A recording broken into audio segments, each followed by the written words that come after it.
आकाशवाणी भोपाल से प्रस्तुत हैं प्रादेशिक समाचार।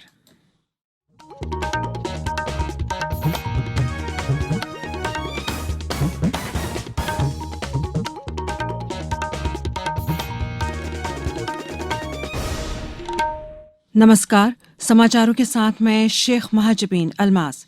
पहले एक अपील। भारत ने कोविड टीकाकरण अभियान के अंतर्गत 100 करोड़ टीके लगाने का लक्ष्य हासिल कर लिया है। इस महत्वपूर्ण कार्य में योगदान करने वाले चिकित्सकों, नर्सों और अन्य स्वास्थ्य कर्मियों का आकाशवाणी अभिनंदन करता है। इसके साथ ही हम आपको सतर्क भी करना चाहते हैं कि कोविड अभी समाप्त नहीं हुआ है। आप सभी से हमारी अपील है कि यथाशीघ्र दोनों टीके लगवाएं और अन्य लोगों को भी टीके लगवाने के लिए प्रेरित करें। विवाह और अन्य समारोह के दौरान इन 3 आसान उपायों का पालन अवश्य करें।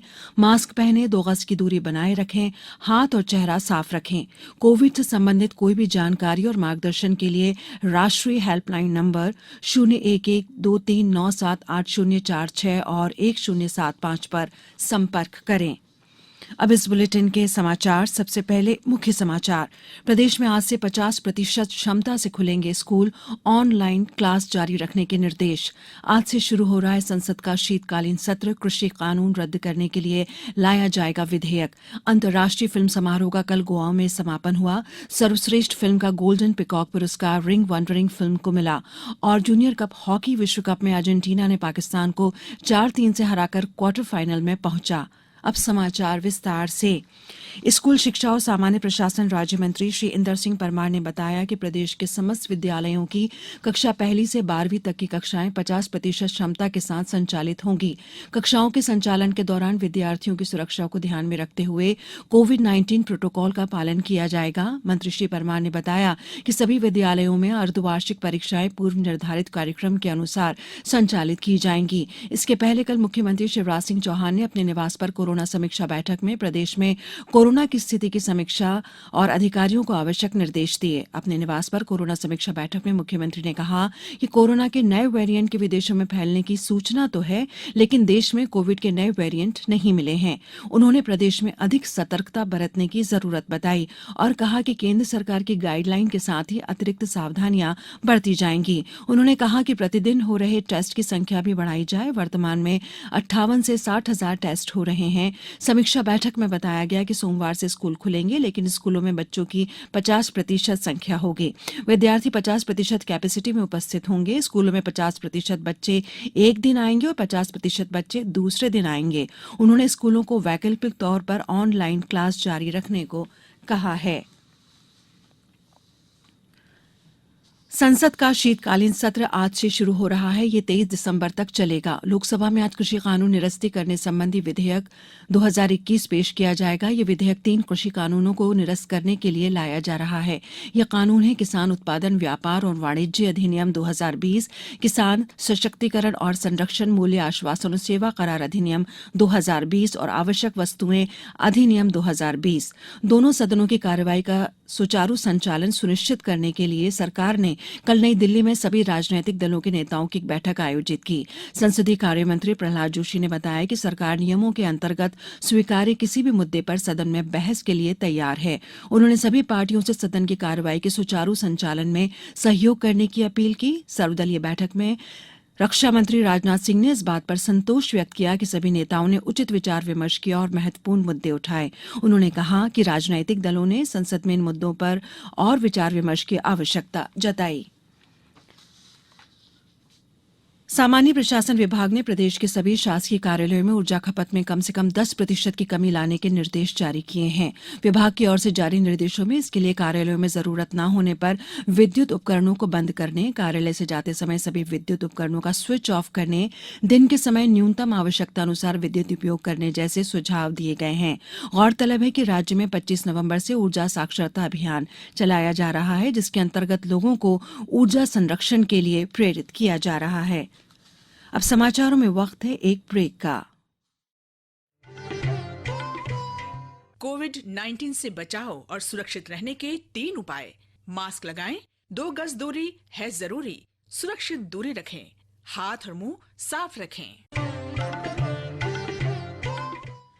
ब्रेक के बाद समाचारों में एक बार फिर आपका स्वागत है।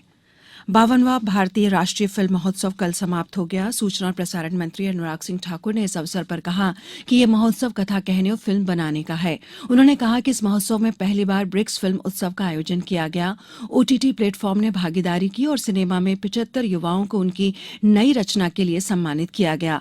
फिल्म महोत्सव में भारतीय सिनेमा के चमकते सितारे माधुरी दीक्षित, मनोज वाजपेयी और रणधीर कपूर समेत कई गणमान्य व्यक्तियों ने हिस्सेदारी की। महोत्सव में सर्वश्रेष्ठ फिल्म का प्रतिष्ठित गोल्डन पिकॉक पुरस्कार निदेशक मासाकाजू कैन्योको की फिल्म रिंग वॉन्डरिंग को प्रदान किया गया। सर्वश्रेष्ठ अभिनेता पुरुष का सिल्वर पिकॉक पुरस्कार फिल्म गोदावरी के लिए किए गए अभिनय के लिए जितेंद्र जोशी को दिया गया। महिला वर्ग में सिल्वर पिकॉक पुरस्कार पराग्वे की एंजेलिना मोलिनो को मिला। विशेष जूरी पुरस्कार ब्राजील के रेनेता कार्वलो को फिल्म फर्स्ट फॉलन में अभिनय के लिए और फिल्म गोदावरी को प्रदान किया गया। स्पेशल जूरी मेंशन पुरस्कार फिल्म डोम के लिए रोमन वासियानोव को प्रदान किया गया। समापन समारोह में सुखविंदर सिंह ने अपने शानदार प्रदर्शन से दर्शकों को बांध दिया। मुख्यमंत्री शिवराज सिंह चौहान ने उर्वरक और विद्युत वितरण व्यवस्था की समीक्षा भी की। कल अपने निवास पर आयोजित बैठक में उन्होंने प्रदेश के लिए की जा रही उर्वरक आपूर्ति की विस्तार से जानकारी प्राप्त की। मुख्यमंत्री ने सभी व्यवस्थाएं बेहतर बनाए रखने के निर्देश दिए। बैठक में सहकारिता मंत्री अरविंद सिंह भदौरिया, मुख्य सचिव सहित कई वरिष्ठ अधिकारी उपस्थित थे। विज्ञान और प्रौद्योगिकी मंत्री डॉक्टर जितेंद्र सिंह ने आज कहा कि रचनात्मक नवाचार से युक्त विज्ञान आम आदमी के लिए जीवन को आसान बनाता है। वे 10 से 13 दिसंबर तक गोवा के पणजी में आयोजित होने वाले 7वें भारत अंतर्राष्ट्रीय विज्ञान उत्सव के लिए नई दिल्ली में कर्टन रेजन कार्यक्रम में बोल रहे थे। उन्होंने कहा कि विज्ञान उत्सव विषय है आजादी का अमृत महोत्सव एक समृद्ध भारत के लिए रचनात्मकता, विज्ञान, प्रौद्योगिकी और नवाचार का जश्न। डॉक्टर सिंह ने कहा कि इस वर्ष इसी थीम पर आधारित इस विज्ञान उत्सव में 12 कार्यक्रम आयोजित किए जाएंगे। अर्जेंटीना ने पाकिस्तान की कड़ी चुनौती को विफल करते हुए पुरुष जूनियर हॉकी विश्व कप के क्वार्टर फाइनल में प्रवेश कर लिया है। भुवनेश्वर के कलिंगा स्टेडियम में कल अपने पूल डी के आखिरी मैच में उसने पाकिस्तान को 4-3 से हराया। अर्जेंटीना के अपने पूल में 2 जीत से 6 अंक हो गए हैं और वह दूसरे स्थान पर है। क्वार्टर फाइनल में अब उसका मुकाबला पूल सी के टॉपर नीदरलैंड से होगा। नीदरलैंड्स ने माइल्स बुकेन्स के 5 गोल की मदद से अमेरिका को 14-0 से पराजित किया। क्वार्टर फाइनल में जर्मनी का मुकाबला पूल सी में दूसरे स्थान पर काबिज स्पेन से होगा। जर्मनी ने मिस्र को 11-0 से हराकर पूल डी में शीर्ष स्थान हासिल किया है। अन्य 2 क्वार्टर फाइनल मैचों में भारत का सामना बेल्जियम से और फ्रांस का मुकाबला मलेशिया से होगा। क्वार्टर फाइनल मुकाबले बुधवार को होंगे। अब कुछ समाचार संक्षेप में। राज्यपाल श्री मंगूभाई पटेल ने प्रोफेसर श्री भरत मिश्रा को महात्मा गांधी चित्रकूट ग्रामोदय विश्वविद्यालय सतना का कुलपति नियुक्त किया है। मुख्यमंत्री शिवराज सिंह चौहान ने कहा कि प्रदेश को भू माफियाओं से मुक्त करने का अभियान तब तक जारी रहेगा जब तक कि भू माफिया के कब्जे से सभी जमीनें मुक्त नहीं करा ली जाती। उन्होंने भू माफियाओं पर कार्रवाई के लिए जबलपुर और धार जिला प्रशासन की टीम को बधाई दी है। गृह मंत्री डॉक्टर नरोत्तम मिश्रा ने कल दतिया जिले के ग्राम बसई में 1 करोड़ 20 लाख रुपए की लागत से भैरेश्वर तक बनने वाली सड़क का भूमि पूजन किया। मंदसौर के शामगढ़ में अंडरब्रिज की मांग को लेकर पिछले 8 दिनों से धरने पर बैठे स्थानीय रहवासियों के बीच कल कैबिनेट मंत्री हरदीप सिंह डंग और कलेक्टर पहुंचे। संस्कृति विभाग और आचार्य शंकर सांस्कृतिक एकता न्यास ने कल शंकर व्याख्यान माला का आयोजन किया। इस आयोजन में चिन्मय मिशन नोएडा के आचार्य स्वामी चिद्रूपानंद सरस्वती ने पंचभूत विवेक विषय पर व्याख्यान दिया। अंत में मुख्य समाचार एक बार फिर। प्रदेश में आज से 50% क्षमता से खुलेंगे स्कूल, ऑनलाइन क्लास जारी रखने के निर्देश। आज से शुरू हो रहा है संसद का शीतकालीन सत्र। कृषि कानून रद्द करने के लिए लाया जाएगा विधेयक। अंतर्राष्ट्रीय फिल्म समारोह का कल गोवा में समापन हुआ। सर्वश्रेष्ठ फिल्म का गोल्डन पिकॉक पुरस्कार रिंग वॉन्डरिंग फिल्म को मिला और जूनियर कप हॉकी विश्व कप में अर्जेंटीना ने पाकिस्तान को 4-3 से हराकर क्वार्टर फाइनल में पहुंचा। इस बुलेटिन में फिलहाल इतना ही। अंत में एक अपील, मास्क और 2 गज की दूरी, हाथ धोना भी है जरूरी। नमस्कार।